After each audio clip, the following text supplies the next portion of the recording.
Euskara da gure nortasunaren ardatz nagusia. Hain da horrela, non kostatzen zaigun sarritan hizkuntza eta nazioa ezberdintzea.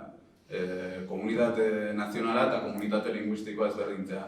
Euskal Herria, Euskararen herria, Euskalduna, Euskotarra, euskera duena, termino horien arteko ezberdintasunak horren dira zailak burutzen, adierazten duela horrek euskerak naturalki gure nortasunean baduela zentraltasun bat. Eta ez da hori gutxiesteko faktorea eta subjektu burujabetza aurrera emango duen subjektu askatzaile bat irudikatzerako orduan nik ezin dut irudikatu euskerak zentralitatea, euskerari zentralitatea eman gabe.